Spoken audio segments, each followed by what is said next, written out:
239. Hashtag Training International at La Mente Open.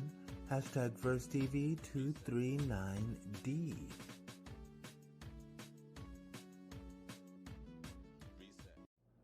Text: If Latinos talk to gringos the way gringos talk to Latinos, Part 2.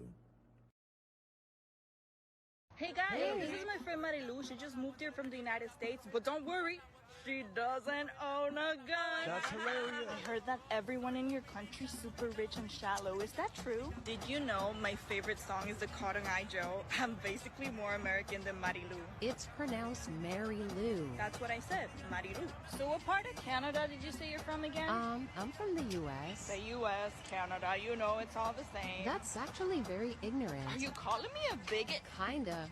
You know I voted for Francia Marquez. Did I tell you that my cousin is also from the United States? Maybe you know her? Her last name is Smith.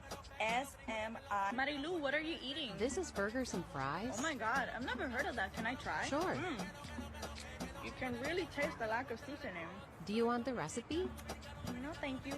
You know what time is it? ¿Qué? I said, what time is it? Oh my god, Americans are so quiet. Can you speak louder? No one can hear you. Marilu, come on, oh my god, this is so embarrassing. I don't even like this song. What do you mean? I don't want to join you.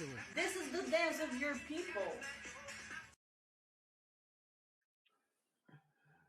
Okay, so that clip brought back a few memories for me. And one of those memories is indeed Cotton Eye Joe and also the chicken dance. And I went to, when I was in Catholic school in upstate New York, whenever we would have a school dance, the DJ, who was probably just one of the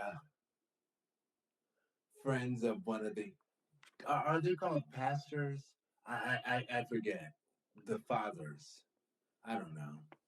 But one of those people, or maybe he was the maintenance man. I don't recall. But he would no, it was always a he. He would always play Cotton Eye Joe in our school dance. At least once he would play Cotton Eye Joe.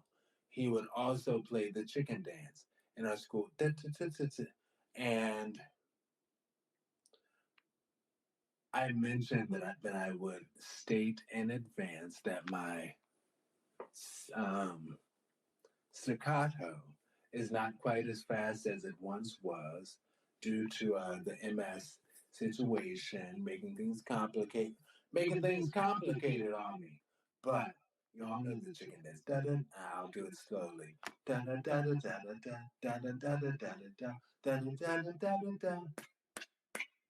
Yes, chicken dance. Anyway, but yes. So that the second thing it reminded me of was years ago when I lived in middle of nowhere river in Maryland. That same ex and I that I thought I was going to marry, we were renting a townhome out there because it was more reasonably priced since it was so far away from everything. But my barber that I went to out there, the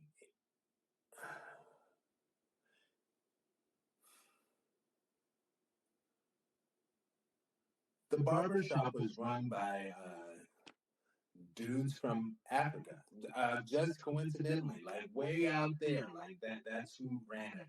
And one thing that I learned the hard way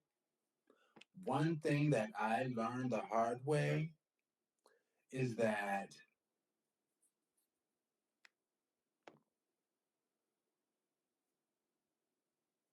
we live in a dream of a post-racial society, right? But when it comes to haircuts, they're very much okay with being like, no, we don't do you. And because I remember when I first moved to Baltimore, I went to a barber shop that was a barbershop for other, but I get it. Suffice it to say now, I get it that different people have different hair. But I went to that barbershop and they looked at me like I had 7 heads and 8 of them were breathing fire. And it was like, what? And I was like, hey, can I get a haircut? And they were, no, no. I was like, oh, okay. So I learned that the hard way. Anyway, but I, the barbershop that I went to, one of the barber who became my barber, his name was Kofi. Kofi. And see, I'm still trying, but I remember after like the first haircut or whatever, and we were exchanging information, I was like, yeah, and your name again? Kofi. Okay, Kofi. He's like, Kofi. And I'm like, that's what I said, Kofi. He's like, okay. But it's funny because that thing reminded me of that. And that also reminded me of, like, he told me he was from Togo. And it's like, oh, okay. And I was like, oh, okay, cool. You're from Togo? He was like, no, I'm from Togo. And I was like, that's what I said, Togo. He's like, no.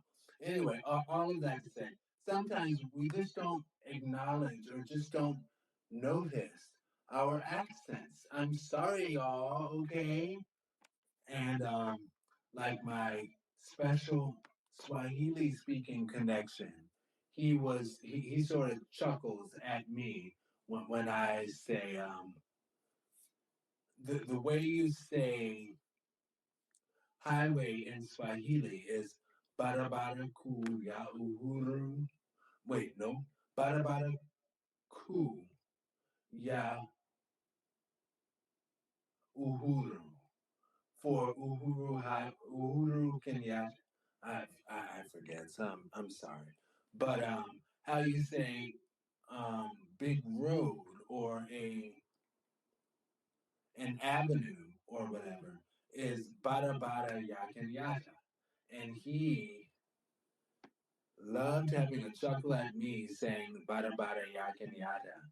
He's like, he totally made it seem like I sound like a valley girl, and I totally don't. I used to, though. I used to, when I lived in upstate New York. Oh my gosh, like me and my best friend, we were very much those people. I don't know if he grew up to be, I don't know. I don't know his tea. But we were very young and we were like totally, like we'd go around talking like Valley Girl. Like totally, oh my gosh. Anyway, but when my Swahili connection talks to me, and when I say bada bada yakin yak, he's like Kenyatta, yata, that's how he's Kenyatta. I'm like, that's not a